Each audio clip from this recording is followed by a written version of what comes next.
Good morning students. आज हम पढ़ेंगे on the grasshopper and the cricket. ये पोएम लिखी है जॉन कीट्स ने।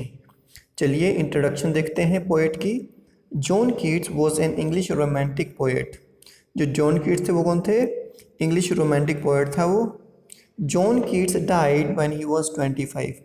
जॉन कीट की जो मौत हुई है वो 25 साल की उम्र में ही हो गई। And most of his works published 4 years before his death. और बहुत सारी उसकी जो कविताएं हैं, ज़्यादातर उसकी जो कविताएं हैं उसके मरने से 4 साल पहले ही प्रकाशित हुई। Keats works were not recognised during his lifetime, यानी कि जब कीट्स जिंदा था तब लोगों ने उसकी पोइट्री की कोई परवाह नहीं की, यानी कि कोई पहचान नहीं थी उसकी कविताओं की। Later on he became one of the main poets of the 19th century. लेकिन बाद में वो 19वीं सदी का एक मुख्य कवि बन गया। Introduction to the poem.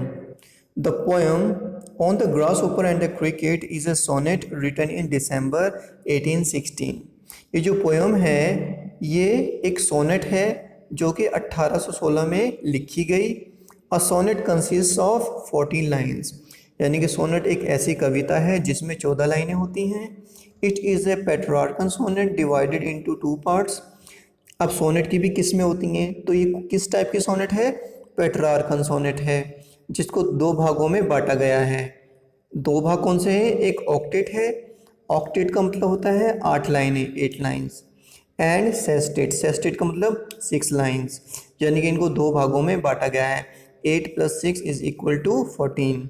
The poem is inspired by the beauty of nature, यानी कि जो कविता है वो कुदरत की जो सुंदरता है उससे प्रेरित है। The poem has 2 parts, poem के 2 हिस्से हैं, octet and sestet. The poem celebrates the music of nature, यानी कि जो पोएम है किस चीज़ का जश्न मनाती है? कुदरत के संगीत का, विच इज़ प्रेजेंट एवरीवेयर, जो कि हर जगह मौजूद है।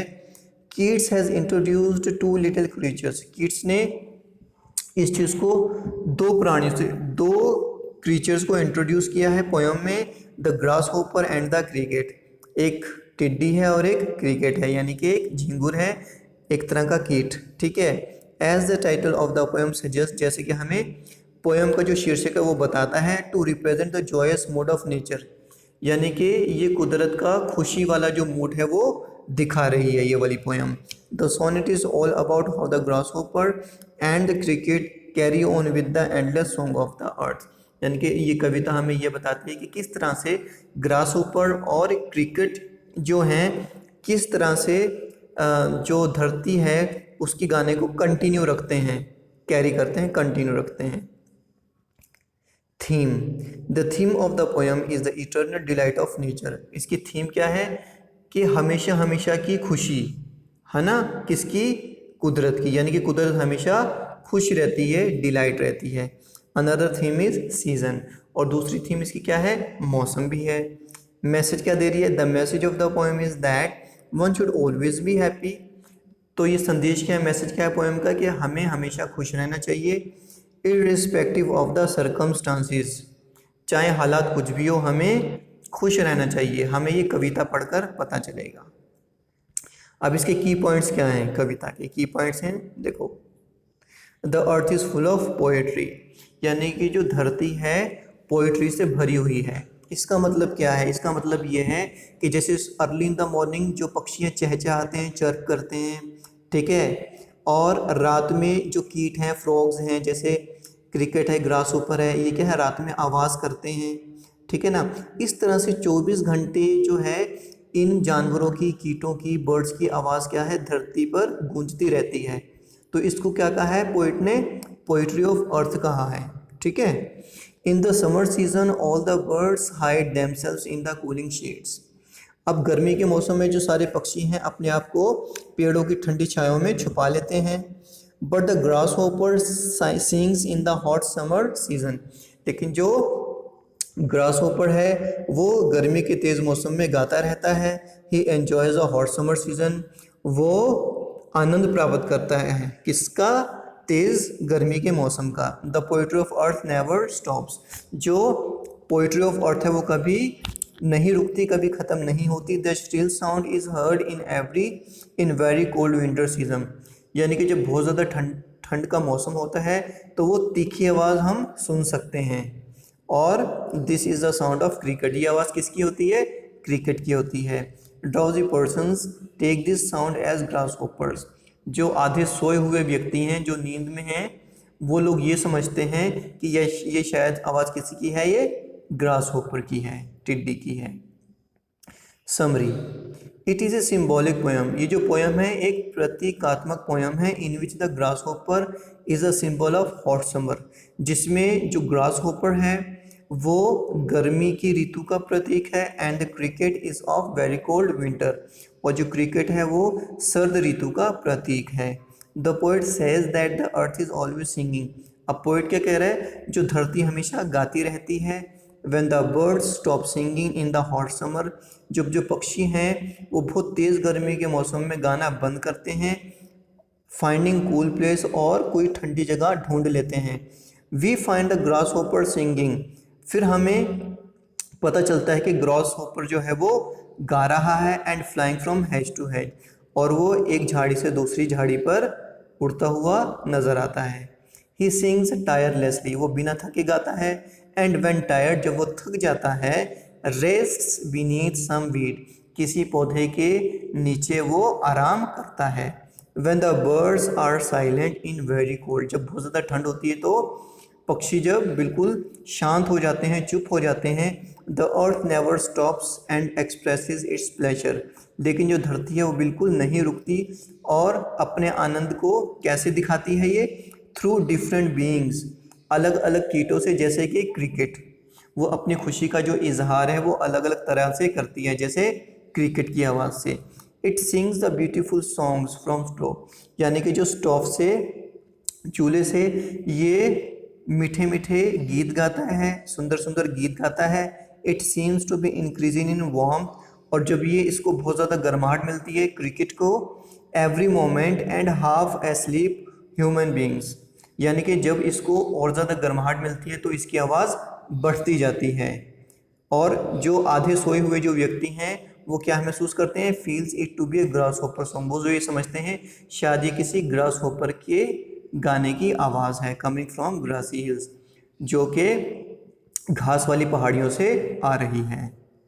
इसके डिफ़िकल्ट वर्ड्स हम पढ़ लेते हैं। हैज का मतलब झाड़ी, बुशेस, मोमेड मतलब लैंड ऑफ फ्रेश ग्रास, यानी कि जो ताज़ा घास की जो धरती है वो, या फिर जब हम मोन करते हैं ना, जो जैसे मशीन से बिल्कुल ग्रास को ट्रिम कर देते हैं, उसको भी हम मोन मेड कहते हैं। मेड मतलब चरागा। श्रील मतलब तीखी आवाज़, तेज़ आवाज़। ड्राउजी मतलब फीलिंग स्लीपी। डिलाइट मतलब खुश, हैप्पी। रॉट मतलब ब्रॉट, लाया गया, या फिर प्रोड्यूस भी होता है इसका मतलब उत्पन्न करना। वीड मतलब अनचाहा पौधा। बीनीथ मतलब नीचे। अब हम पढ़ते हैं poem. On the grasshopper and the cricket, यानी कि टिड्डी और क्रिकेट, यानी कि झिंगुर के ऊपर इन्होंने कविता लिखी है, John Keats.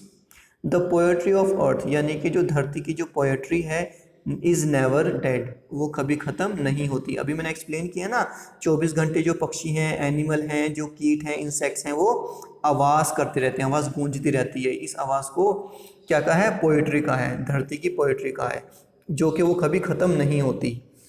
When all the birds are faint, जब सारे पक्षी थक जाते हैं, ठीक है, विद द हॉट सन, यानी कि तेज़ गर्मी की वजह से बिल्कुल वो थक जाते हैं।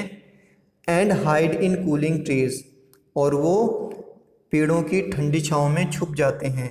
अ वॉइस विल रन, तब हमें एक गाने की आवाज़ आती है। From the hedge to hedge, एक झाड़ी से दूसरी झाड़ी की ओर हमें एक क्या है? आवाज़ सुनाई देती है, एक गाना सुनाई देता है। अबाउट द न्यू माउन मेडो, किसके बीच? जो ताज़ी कटी हुई घास है उसके बीच में हमें एक नया गाना सुनाई देता है। That is the grass hopper, और ये गाना किसका है? ग्रास होपर का है, टिड्डी का है। ही टेक्स द लीड, ठीक है, यानी कि जो ग्रास होपर है अब वो इस काम की शुरुआत करता है, यानी कि जब सारी धरती, ठीक है ना, चुप हो गई है ना, तेज़ गर्मी की वजह से सारे पक्षी शांत हो गए, तब ये काम कौन संभालता है? ग्रास होपर संभालता है, ठीक है। इन समर लग्जरी यानी कि गर्मी की विलासिता में।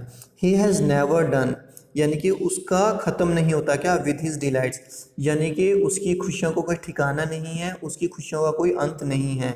फॉर व्हेन टायर्ड आउट जब वो थक जाता है, विद फन मौज मस्ती करके, ठीक है, वो मौज मस्ती करता रहता है, गाता रहता है, इधर उधर घूमता रहता है एक झाड़ी से दूसरी झाड़ी की ओर। और जब वो मौज मस्ती करता करता थक जाता है तो क्या करता है?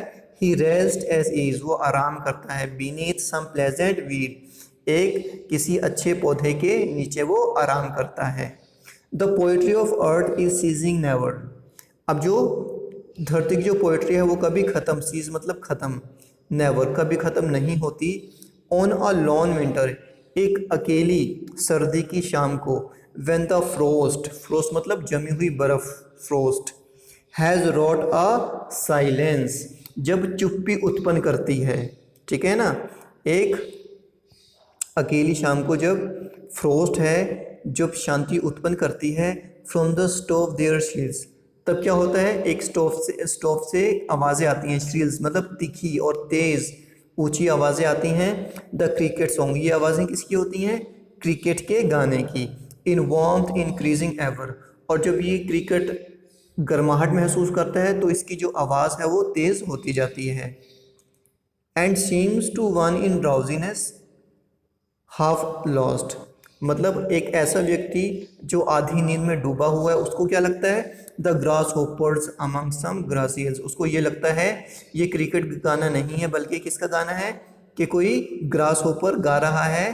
कहाँ पर? घास वाली पहाड़ियों के बीच, उसको ऐसा लगता है क्योंकि वो नींद में होता है। देखो अब इसकी राइम स्कीम क्या है? A B B A C D C D E इसकी राइम स्कीम है। अब देखो एक पूरी राइम स्कीम मैं समझा देता हूँ आपको। देखो ये डेड है, ठीक है ना, डेड, सन, रन, ये दोनों राइम कर रहे हैं वर्ड, इसलिए हमने बी भी दे दिया इसको।